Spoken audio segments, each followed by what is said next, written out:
नमस्कार। रंग प्रयोगों की श्रृंखला अभिनयन की इस कड़ी में आप सभी का हार्दिक स्वागत है। आदिवासी लोक कला एवं बोली विकास अकादमी का एक ऐसा कलात्मक अनुष्ठान जिसमें हमारी ही तहजीब की तस्वीरें कुछ अलग रंगों से छलकती नुमाया होती हैं।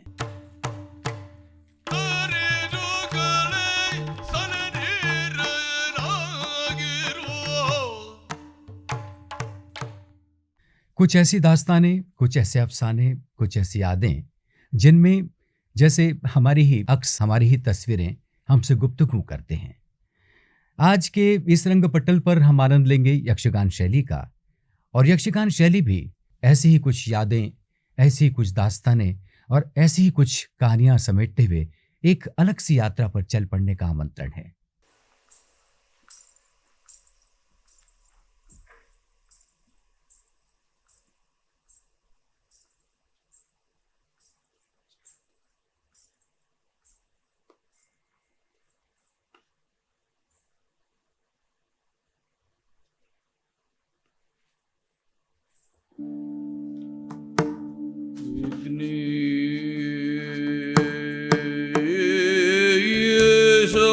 सरस्वत्यै पार्वत्यै गुरवे नमः।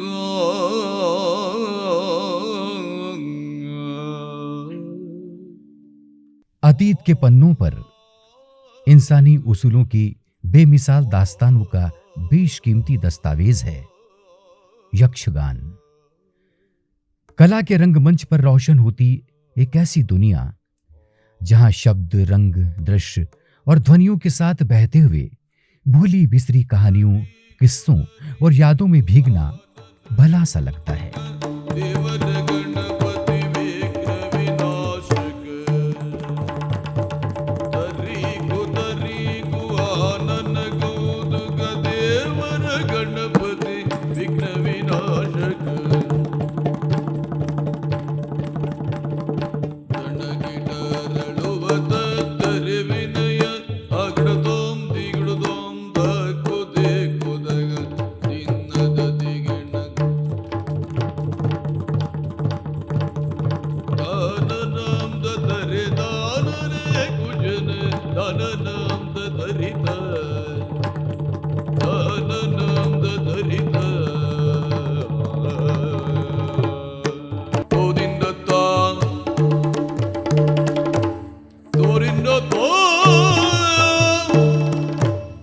यहाँ कलाओं की समग्रता में रंगमंच पर जैसे एक महास्वप्न साकार होता है।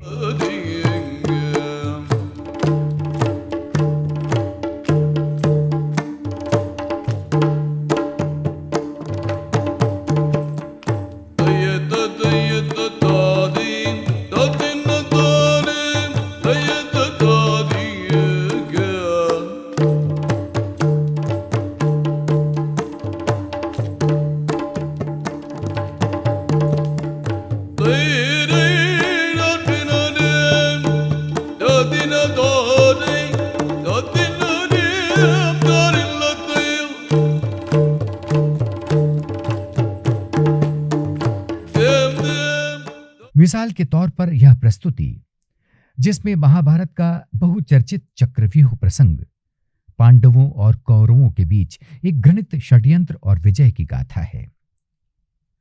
कुरुक्षेत्र में भीष्म को पराजित करने के बाद कौरव सेना की ओर से द्रोण अर्जुन के सामने चक्रव्यूह को भेदने की चुनौती देते हैं। सहयोगी के रूप में अर्जुन का पुत्र अभिमन्यु प्रकट होता है। वही अभिमन्यु जिसने अपनी मां के गर्भ में चक्रव्यूह तोड़ने की तकनीक सीख ली थी। युद्ध के मैदान में वह इसी कौशल का परिचय देने की जिद करता है। वह चक्रव्यूह के 6 चक्रों को पार करने में सफल भी होता है। इस दौरान दुर्योधन के पुत्र का वह वध भी करता है। इससे कुपित होकर दुर्योधन 7 महारथियों के साथ मिलकर युद्ध के नियमों की अवहेलना करते हुए अभिमन्यु का वध करते हैं। 7वां और अंतिम चक्र भेदने से अभिमन्यु वंचित रह जाता है। अपने ही परिवार की एक संतान के प्राण हरते हुए कौरव शर्मिंदा होकर अपने शिविरों में लौट जाते हैं।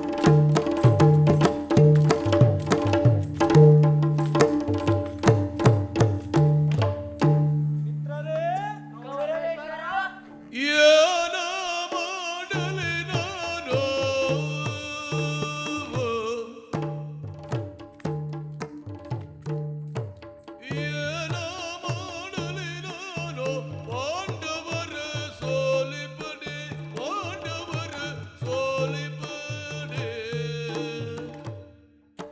ದಾನವಂತಕನವರ್ಗೆ ಸಾರಥಿಯಾಗಿಯನು ದಾನವಂತಕನವರ್ಗೆ ಸಾರಥಿಯಾಗಿಯನು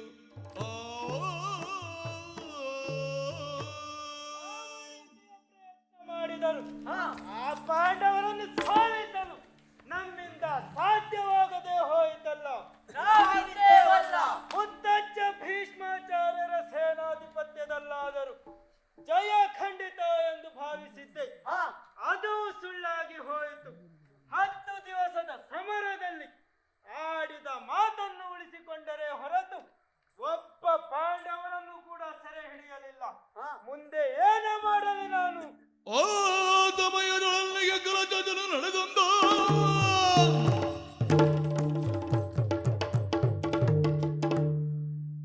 ತತ್ತದ್ದಿನದೇ ತೋಂ ತತ್ತದ್ದಿನದೇ ತೋಂ ತತ್ತದ್ದಿನದೇ ತೋಂ ತತ್ತದ್ದಿನದೇ ತೋಂ ತತ್ತದ್ದಿನದೇ ತೋಂ ತತ್ತದ್ದಿನ ತೋಂ ತತ್ತದ್ದಿನ ದಿನ ತೋಂ ತತ್ತದ್ದಿನ ತೋಂ ತತ್ತದ್ದಿನ ತೋಂ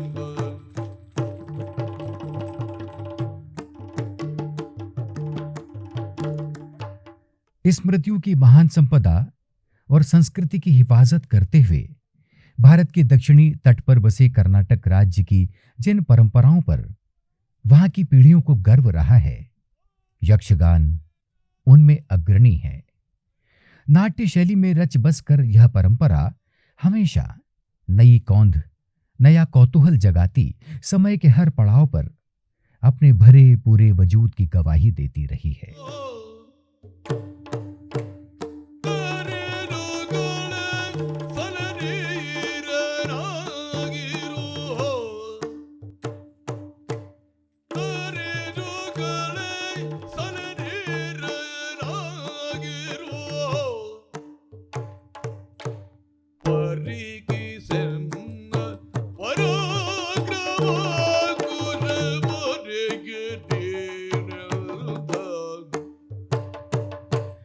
यक्षगान का इतिहास शताब्दियों पुराना है।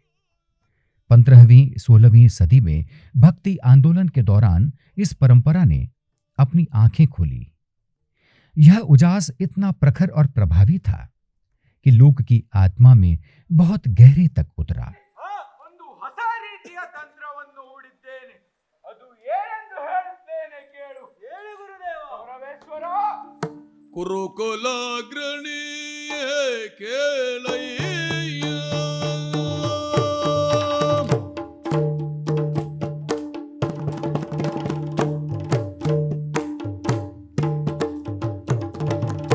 वैष्णवी अनुराग में डूबा काव्य, राग ताल की शुद्धतम बंदिशों में निखरा संगीत और नृत्य, चित्त को लुभाती रूप सज्जा और वेशभूषा तथा सदा पारदर्शी अभिनय यक्षगान के रंग पटल पर लोक रुचि का ऐसा सम्मोहन जगाते रहे हैं कि पूरी प्रस्तुति एक दिव्य अनुभव में बदल जाती है। ಶೌರ್ಯದ ಬಗೆಯ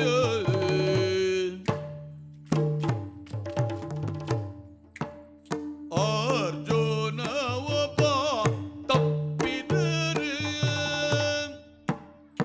ಅರ್ಜುನ ಒಬ್ಬ ತಪ್ಪಿದರೆ ಮಿಕ್ಕ ದುರ್ಜನೆ ಮೊದಲದವರು ಎನಗಿದಿ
कर्नाटक के लोक समुदाय ने यक्षगान को अनुष्ठान की तरह स्वीकार किया।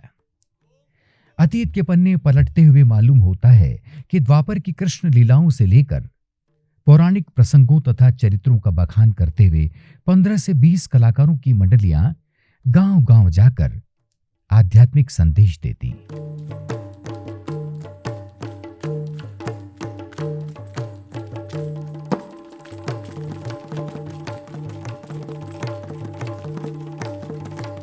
इस अभियान में हर वर्ग के युवा, प्रौढ़ और बुजुर्ग भी शरीक होते। इस समूह में संगीतकार भी होते। मद्दल, पुंगी, चंडा और हारमोनियम की संगत में भक्ति पदों को गाते हुए कला मंडलियां एक गांव से दूसरे गांव प्रवास करती।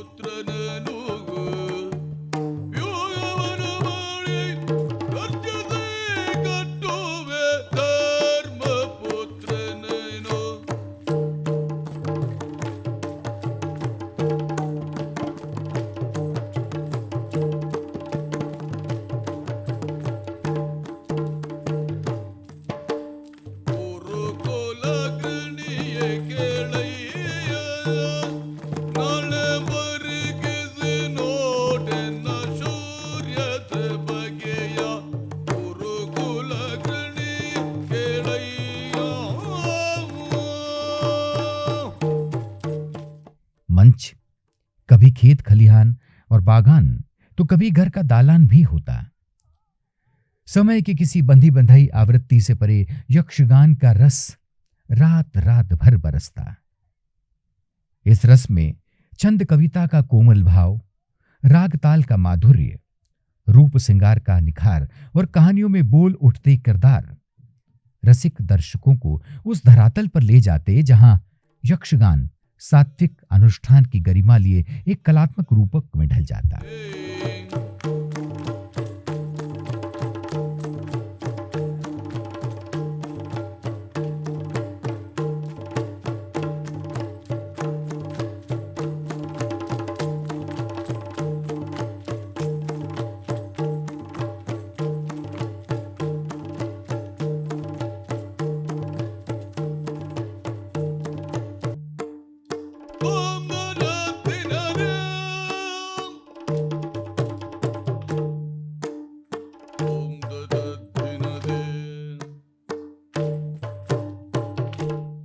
गौर करने की बात तो यह है कि यक्षगान की गरिमा सदियों के सफर में जरा भी दूसर नहीं पड़ी, बल्कि हर वक्ती दौर में नई ऊर्जा और उत्साह से भरकर अपने होने की गवाही देती रही।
ಪ್ರದಕ್ಷಿಣಾಕಾರದಲ್ಲಿ ಸುತ್ತುತ್ತಿರುವುದನ್ನು ನೋಡು ಕೌರವ, ನೋಡು. ಗುರುದೇವ, ಸಿಡಿಲಿನ ಆರ್ಭಟದಂತೆ ಗರ್ಜಿಸುತ್ತಿರುವ ಯೋಧರ ಧ್ವನಿಯನ್ನು ಕೇಳುವಾಗ ಪ್ರಳಯ ಕಾಲದ ಕಾಲಭೈರವನೇ ಭಯಪಡುವಂತಿದೆ. ಆದರೂ ಒಂದು ಅನುಮಾನ. ಏನು ನಿನ್ನ ಅನುಮಾನ? ಈ ಕೋಟೆಯ ಮಹಾದ್ವಾರದಲ್ಲಿ ಯಾರನ್ನು ನಿಲ್ಲಿಸುತ್ತೀರಿ? ನಿನ್ನನಂತೂ ನಿಲ್ಲಿಸುವುದಿಲ್ಲ. ಮತ್ತಾರನ್ನು ನಿಲ್ಲಿಸುತ್ತೀರಿ? ನಿನ್ನ ಭಾವನಾದ ಸೈಂಧವನನ್ನೇ ನಿಲ್ಲಿಸುತ್ತೇನೆ. ಅವನೇ ಯಾಕೆ ನಿಲ್ಲಬೇಕು? ಒಂದು ಒಂದು ದಿನದ ಮಟ್ಟಿಗೆ ಆತನನ್ನು ಯುದ್ಧದಲ್ಲಿ ಯಾರೂ ಸೋಲಿಸಲಾರರು. ಅದಕ್ಕಾಗಿ ಸೈಂಧವನನ್ನೇ ನಿಲ್ಲಿಸುತ್ತೇನೆ. ಹಾಗಾದರೆ ನಾಳಿನ ಯುದ್ಧದಲ್ಲಿ ಆ ಪಾಂಡವರ ವಿನಾಶ ಖಂಡಿತ ಒಂದಾಯಿತು. ಆದರೆ ಒಂದು ಎಚ್ಚರಿಕೆ. ಏನು? ಮಧ್ಯ ಪಾಂಡವಿ ಅರ್ಜುನ ಆ ಕೋಟೆಯ ಕಡೆಗೆ ಬರದಿದ್ದ ಹಾಗೆ ನೀನು ನೋಡಿಕೊಳ್ಳಬೇಕು. ಅದನ್ನು ನಾನು ನೋಡಿಕೊಳ್ಳುತ್ತೇನೆ ಗುರುದೇವ. ನಾನಿನ್ನು ತೆರಳುತ್ತೇನೆ. ಸಂಧ್ಯಾ ವಂದನೆಯನ್ನು ಮುಗಿಸಿ ನಾಳಿನ ವಿವರಚನೆಗೆ ಸಿದ್ಧನಾಗುತ್ತೇನೆ. ಹಾಗೆ ಆಗಲಿ ಗುರುದೇವ. ದೇಂ ದೈದಾನೇಂ ದೈನ ದೇಂ ದೈದಾನೇಯ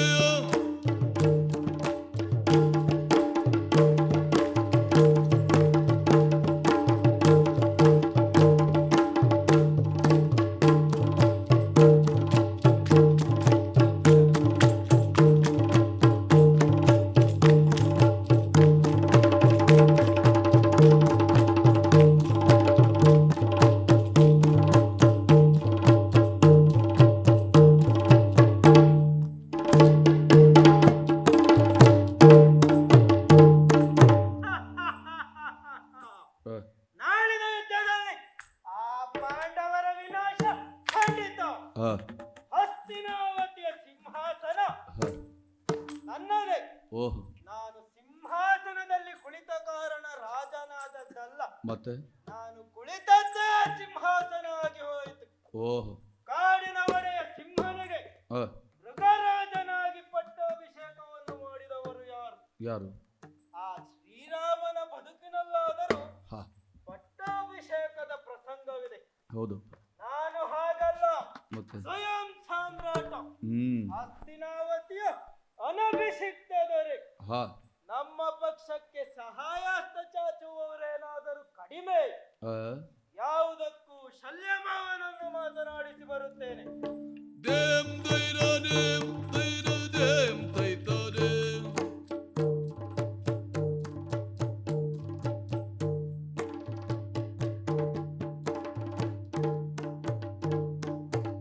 ಕೇಳಯ್ಯ ಶಲ್ಯ ಭೂಪಾಲ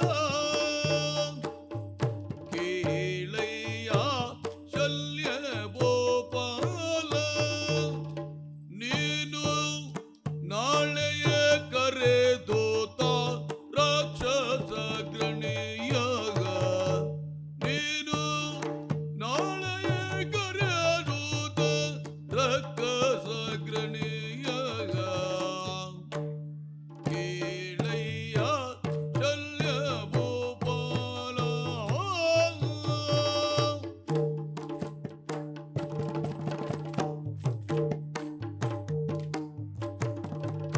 ಮಾವ ಶಲ್ಯಭೂಪತಿಗಳೇ, ಗೌರವೇಶ್ವರ, ನೀವು ಪಾಂಡವ ಪಕ್ಷಪಾತಿಗಳಾದರೂ ನನ್ನ ಆತಿಥ್ಯವನ್ನು ಸ್ವೀಕರಿಸಿ ನಮ್ಮೊಡನೆ ಸೇರಿದವರು ನೀವು.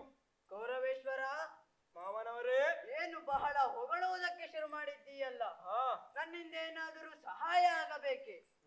ಗಾಂಧಾರದವರಿಂದ ಆಗದ ಕೆಲಸವನ್ನು ಮಾದ್ರ ದೇಶದವರು ಖಂಡಿತವಾಗಿಯೂ ಮಾಡುತ್ತಾರೆ. ನೀವು ಮಾದ್ರೆಯವರಾದರೂ ನಮ್ಮೊಡನೆ ಬಂದು ಸೇರಿದ್ದೀರಿ. ಆದ್ದರಿಂದಲೇ ನಿಮ್ಮ ಮೇಲೆ ಅಭಿಮಾನನಾಗಿ ನಿಮ್ಮಿಂದ ಒಂದು ಕಾರ್ಯವಾಗಬೇಕಲ್ಲ.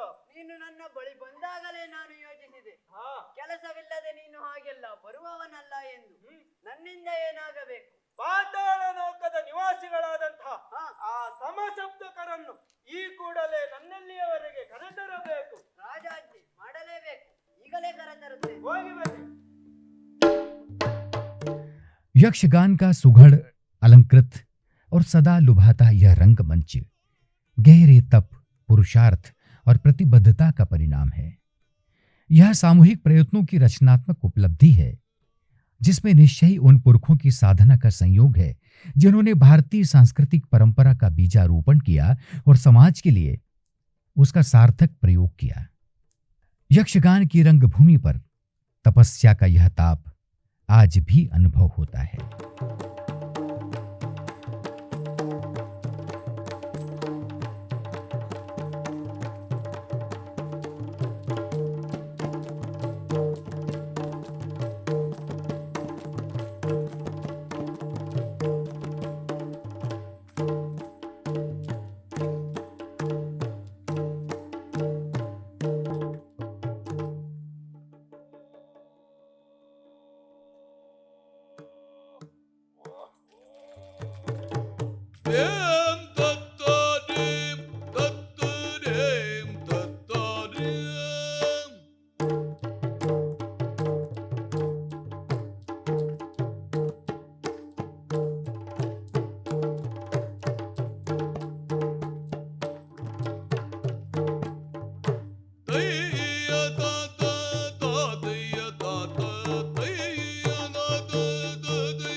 नेपथ्य से लेकर मंच तक हर कलाकार अपनी भूमिका में दक्ष होता है।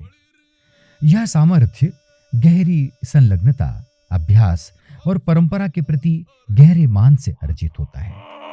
ಲೋಕಕ್ಕೆ ಯಾರೆಂದು ಕೇಳಿದ್ದೀರಿ? ಸಂಸಪ್ತಗಳಂತ ಕೇಳಿದ್ದೇವೆ. ನಾವೇ ನಾವೇ ನಾವೇ ಸರಿ. ಇವತ್ತಿನ ವಿಶೇಷ ವಿಶೇಷವಿದೆ. ಏನು? ನಮ್ಮ ತಂದೆಯವರಾದಂತಹ ಹ ನಿವಾತ ಕವಚಾದಿಗಳನ್ನು ಆ, ಅರ್ಜುನ ಆ. ಮೋಸದಿಂದ ಕೊಂದಿದ್ದಾನೆ. ಓಹ್ ಅಂದಿನಿಂದ ಇಂದಿನವರೆಗೂ ಹ್ಮ್. ನನ್ನ ಜೀವನದ ಪರಮ ಗುರಿ ಅರ್ಜುನನನ್ನು ಎದುರಿಸುವುದು. ಆ, ಆ, ಆ, ಆ ಕಾಲಕ್ಕೆ ಸರಿಯಾಗಿ ಹ. ನನಗೆ ಅನುಕೂಲವೆಂಬಂತೆ ಆ, ಪಾಂಡವರಿಗೂ ಕೌರವರಿಗೂ ಹ, ಸಂಘರ್ಷ ಏರ್ಪಟ್ಟಿತ್ತು. ಓಹ್ ಆ ಕಾಲಕ್ಕೆ ಸರಿಯಾಗಿ ಹ, ನಾನು ಸೇರಿದ್ದು ಕೌರವರ ಪಕ್ಷವನ್ನು. ಆ, ಆದರೂ ಏನು ಮಾಡೋಣ, ಹ, ನನಗೆ ಅರ್ಜುನನನ್ನು ಎದುರಿಸುವ ಭಾಗ್ಯ ಸಿಗಲಿಲ್ಲ. ಹ, ಆದರೂ ಈ ಸಂಸಪ್ತಕ ಆ, ತಾಳ್ಮೆಯನ್ನು ಕಳೆದುಕೊಳ್ಳುವುದಿಲ್ಲ. ಹ. ಅರ್ಜುನನನ್ನು ಎದುರಿಸುವ ದಿನಕ್ಕಾಗಿ ಕಾಯ್ತಾ ಇರ್ತೇನೆ. ಓಹ್, ಆ ಕಡೆಯಿಂದ ಯಾರೋ ಬರ್ತಾ ಇರೋ ಹಾಗೆ ಉಂಟು. ಹ. ಯಾರದು ನೋಡೋಣ. ಆ. ದೀಮ್ ದಿನ ತಕ ದಿನ ದೀಮ್ ದಿನ ತಕ ದಿನ ದೀಮ್ ದಿನ ತಕ ದಿನ ದೀಮ್ ದಿನ.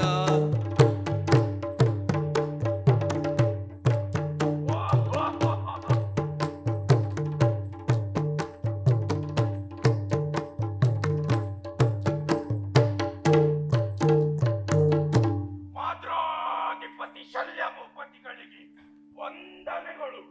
ಸಮಸಪ್ತಕರಿಗೆ ಪ್ರತಿವಂದನೆಗಳು. ಇತ್ತ ಬರಬೇಕು. ಪರಮ ಋಷಿ ಬಲ್ದ ಶಲ್ಯನಾಗ. ಪರಮ ಋಷಿ ಬಲ್ದ ಶಲ್ಯನ ಕರವಿಡಿದು ಸ್ವಾಗತಿಸುತ್ತಾಕ್ಷಣ. ಕರವಿಡಿದು ಸ್ವಾಗತಿಸುತ್ತಾಕ್ಷಣ.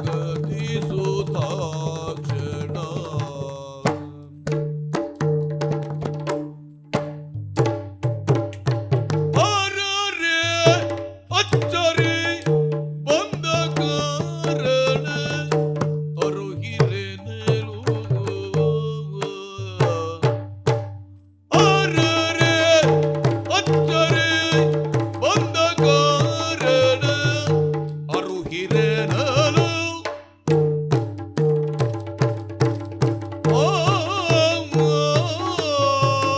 ಶಲ್ಯ ಭೂಪತಿಗಳೇ, ಇಲ್ಲಿಯವರೆಗೂ ಬಂದ ಕಾರಣವೇನು? ಹೇಳುತ್ತೇನೆ ಕೇಳಿ. ಬಾ. ಬಂದೆ ನೋಡೆ ದಾನವೇಂದ್ರನೇ.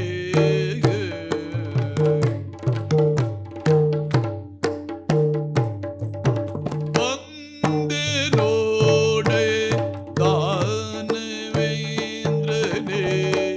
ಬಂದೆ ನೋಡೆ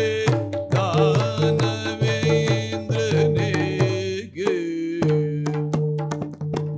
ನೊಂದೆದುರೆ ಗೋಪಾಲ ಕೌರವ. ನೊಂದೆದುರೆ ಗೋಪಾಲ ಕೌರವ. ಇಂದು ನೇಮಯ ನೆರವಯಾಜಿಸಿ ಎನ್ನುಳಿದಾಗ. ಇಂದು ನೇಮವ ನೆರವಯಾಜಿಸಿ ಎನ್ನುಳಿದ.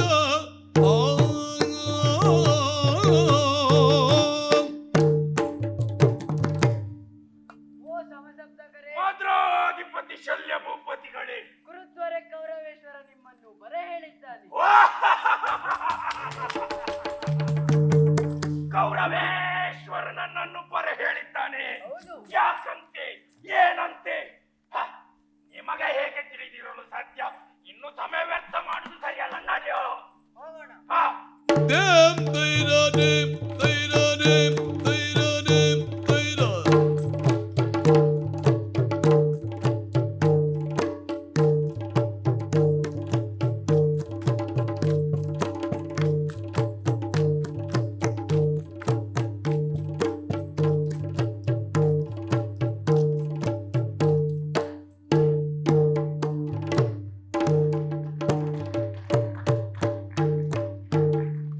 ತೋತೈ ತಕದೆ ತಾದದಿ ಗಿಣಧೇ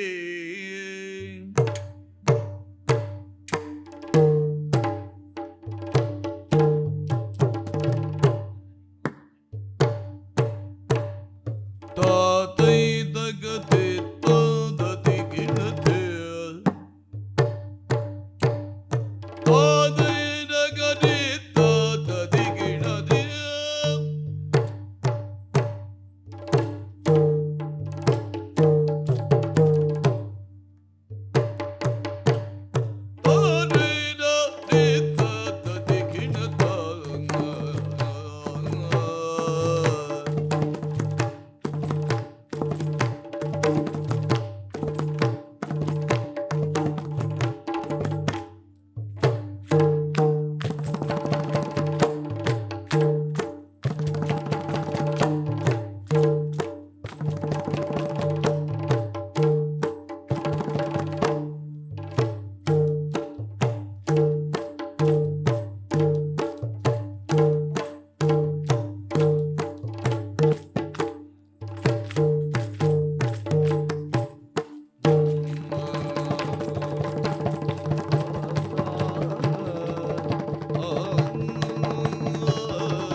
यहाँ सब कुछ रचनात्मक आपसदारी और समझ के बीच मुमकिन होता है।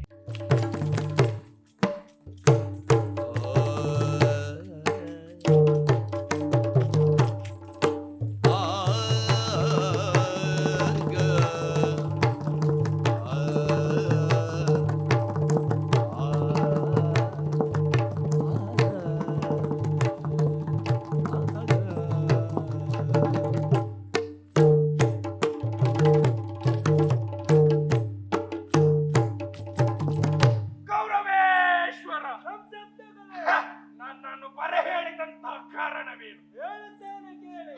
ಕೇಳು ಪರಮಾಪ್ತ ನೀನು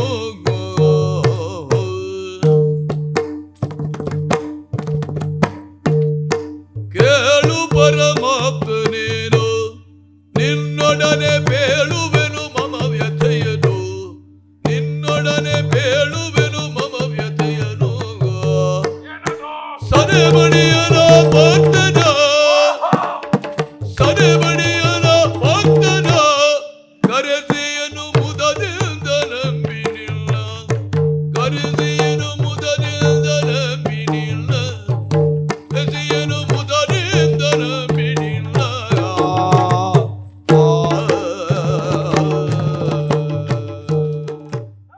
मंच की कार्यवाहियों के दौरान कथानक और किरदार में घटना प्रसंगों के अनुकूल नेपथ्य से उठता संगीत हो, मंच सामग्री का प्रबंध हो या फिर वेशभूषा और श्रृंगार ही क्यों न हो, अपने दायित्वों के प्रति पूरी निष्ठा से कलाकारों का समूह अपनी अपनी जगह सक्रिय रहता है। ಮುಗಿಯುತ್ತದೆ ಎಂದಾಯ್ತು. ಆದರೆ ಆ ಮಧ್ಯ ಪಾಂಡವ ಅರ್ಜುನ ಮಾತ್ರ ಕೋಟೆಗಳಿಗೆ ಬಾರದಿದ್ದ ಹಾಗೆ ನೀವು ನೋಡಿಕೊಳ್ಳಬೇಕು. ಗೌರವೇಶ್ವರ ಗೋತ್ರಾರ್ಯನ ತನಗೆ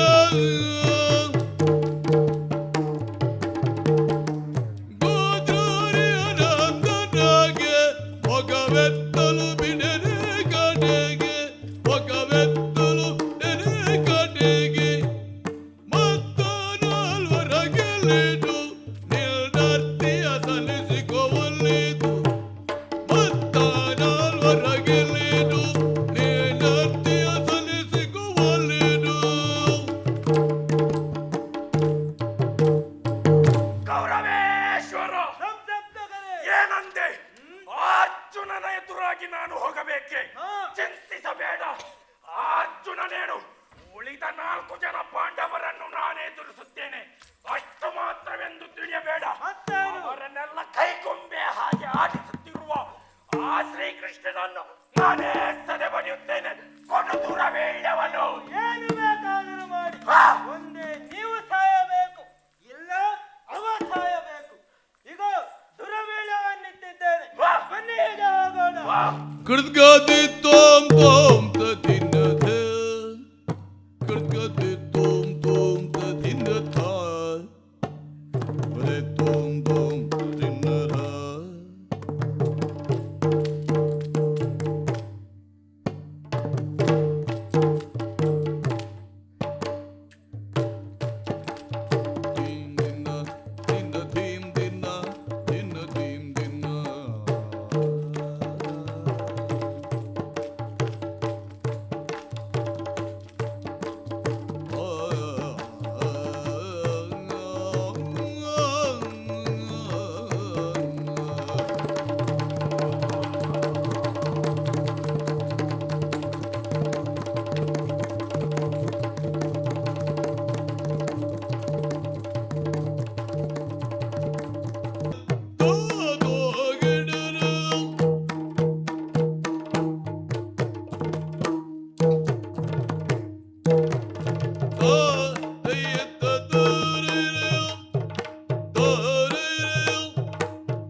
ದೇವದೇವೋತ್ತಮ, ಓಹೋ ದೇವತಾ ಸಾರ್ವಭೌಮ, ಆಹಾ ಅಖಿಲಾಂಡ ಕೋಟಿ ಬ್ರಹ್ಮಾಂಡ ನಾಯಕ, ಹೌದೇ ದೇವರು ಈ ಕಡೆ ಬಂದ ಸವಾರಿ. ವಿಶೇಷವಿದೆ. ಏನದು? ಈ ಕುರುಕ್ಷೇತ್ರ ಹ ಈಗ ಯುದ್ಧ ಕ್ಷೇತ್ರ. ಹ ಎರಡು ಕಡೆಗಳಲ್ಲಿಯೂ ಕಾಳಗ ನಡೆಯುತ್ತಿದೆ. ಹ ಇಲ್ಲಿ ಯುದ್ಧ ನಡೆಯುತ್ತಿರುವುದು ಕೌರವ ಪಾಂಡವರಿಗಾದರೂ ನಿದ್ದೆ ಬಿಡಬೇಕಾದವನು ನಾನು. ಹ ಚಕ್ರವ್ಯೂಹ ಯುದ್ಧಕ್ಕೆ ಹೋಗುವಂತಹ ರಥ ಸಿದ್ಧವಾಗಿದೆ. ಹ ಇನ್ನು ಅರ್ಜುನನನ್ನು ಒಳಗೂಡಿಕೊಂಡು ಹ್ಮ್ ಆ ಯುದ್ಧಕ್ಕೆ ಹೋಗಬೇಕಾಗಿದೆ. ಹ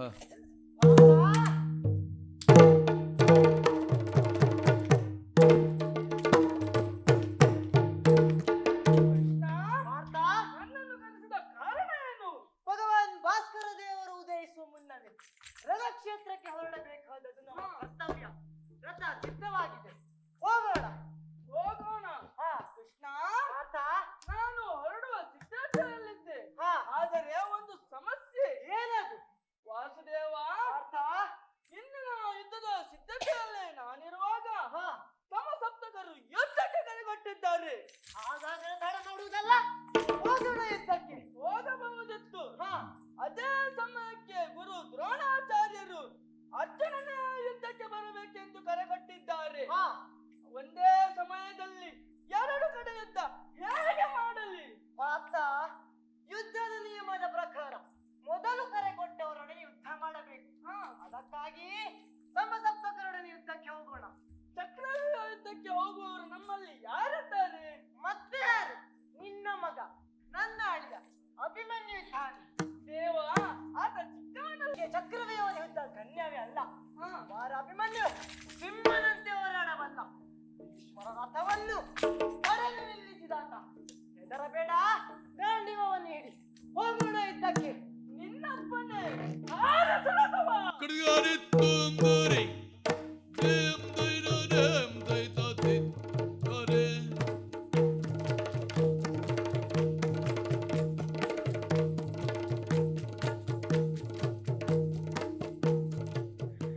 यह संगीत नाटक आख्यान का गान है जो मात्रिक छंद और आंतरिक लय का निर्वाह करते कथा काव्य में किसी महत्वपूर्ण संदेश का उद्घोष होता है। देह गतियां और भाव भंगिमाएं संप्रेषण को सहज बना देती हैं। यही कारण है कि यक्षगान दक्षिण के राज्य सीमाओं से बाहर भी बेहद लोकप्रिय है।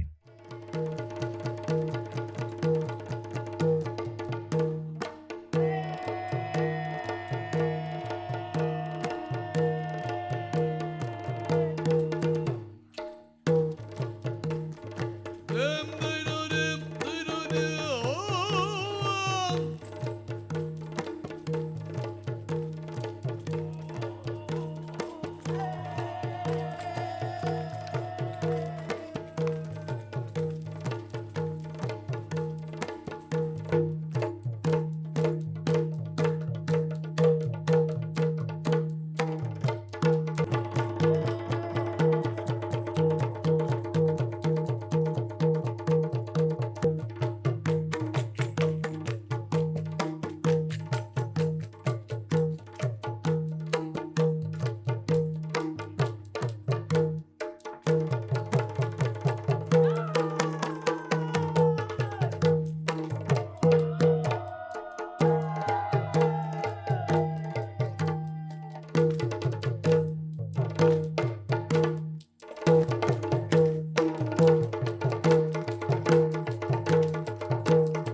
ಭದ್ರೆ ಅಂತಃಪುರದಿ ಪುತ್ರನ ಬರವ ಕಾಣುತ್ತ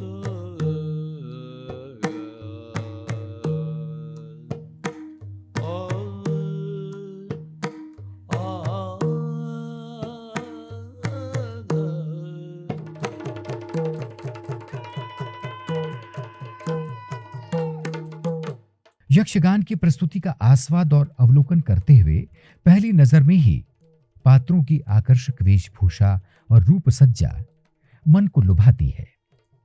कलाकारों को यह स्वरूप धारण करने में 3 से 4 घंटे लग जाते हैं। चेहरे पर प्राकृतिक रंगों का लेपन किया जाता है।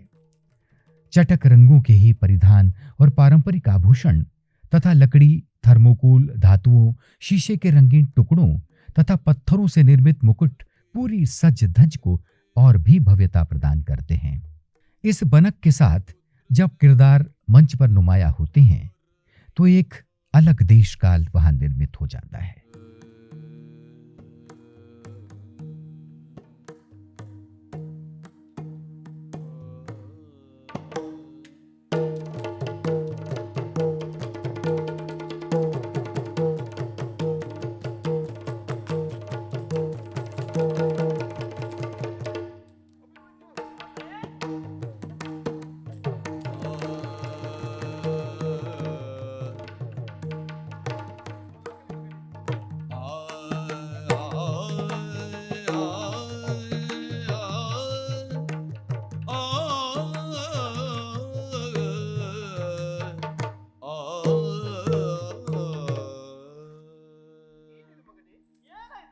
ಮಗನೇ ಹಿರಿಯನಿರೋ ಸಡಗರದಿಂದಲಿ ಅಗಡುತನವ ತಾಳುತ್ತ ಮಗನೇ ಹಿರಿಯನಿರೋ ಸಡಗರದಿಂದಲಿ ಅಗಡುತನವ ತಾಳುತ್ತ ಬಗೆ ಬಗೆನನು ಶರಣಗಳನೆ ಕೈಯೊಳಗಾಂಗೋ। यक्षगान एक सांस्कृतिक यज्ञ है, अनुष्ठान है, मनुष्यता की शाश्वत पुकार है। गीत, संगीत, नृत्य, अभिनय और संवाद का ऐसा मणिकांचन संयोग जिसके एक सिरे पर विचार है, निष्कर्ष है, सबक है, तो दूसरे सिरे पर लोक रंजन का लहराता आंचल। बुझे, बेचैन और हताश मन यहां राहत की सौगात पाते हैं। ಕಂಡೆನೋ ನಾನಿವರ ಚಂದ ಇಂದ ಪಟ್ಟದೋಜೆಗಳಿಲ್ತಂದ। यक्षगान परंपरा का पवित्र प्रवाह है जो जनमानस की भ्रांतियों का प्रक्षालन करता उन्हें मानवीय प्रवृत्तियों से न केवल परिचित कराता है बल्कि संघर्ष के लिए प्रेरणाएं जगाता हुआ मुक्ति के नए द्वार भी खोलता है।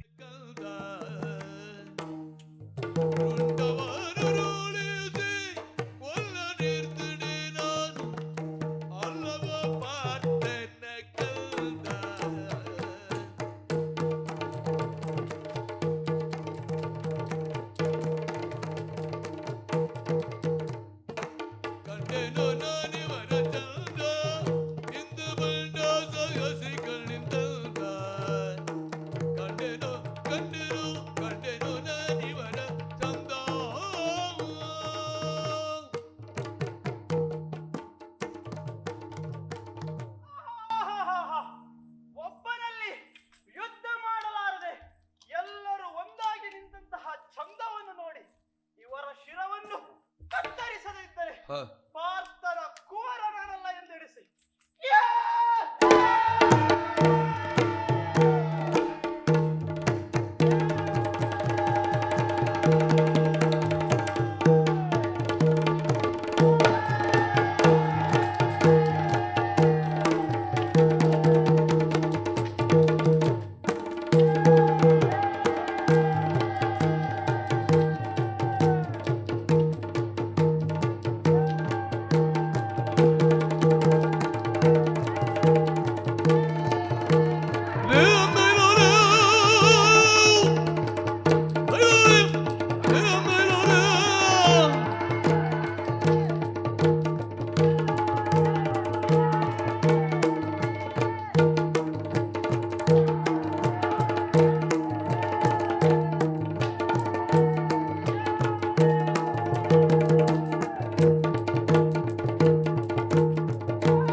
ಭರತ ಭೂಮಿಯ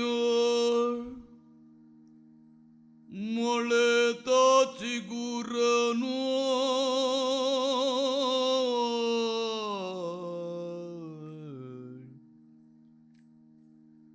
ಭರತ ಭೂಮಿಯ ಮೊಳೆತ ಚಿಗುರನು ಕರುಣವಿಲ್ಲದೆ ಹೊಸಕಿದರು ಶಿವ ಶಿವ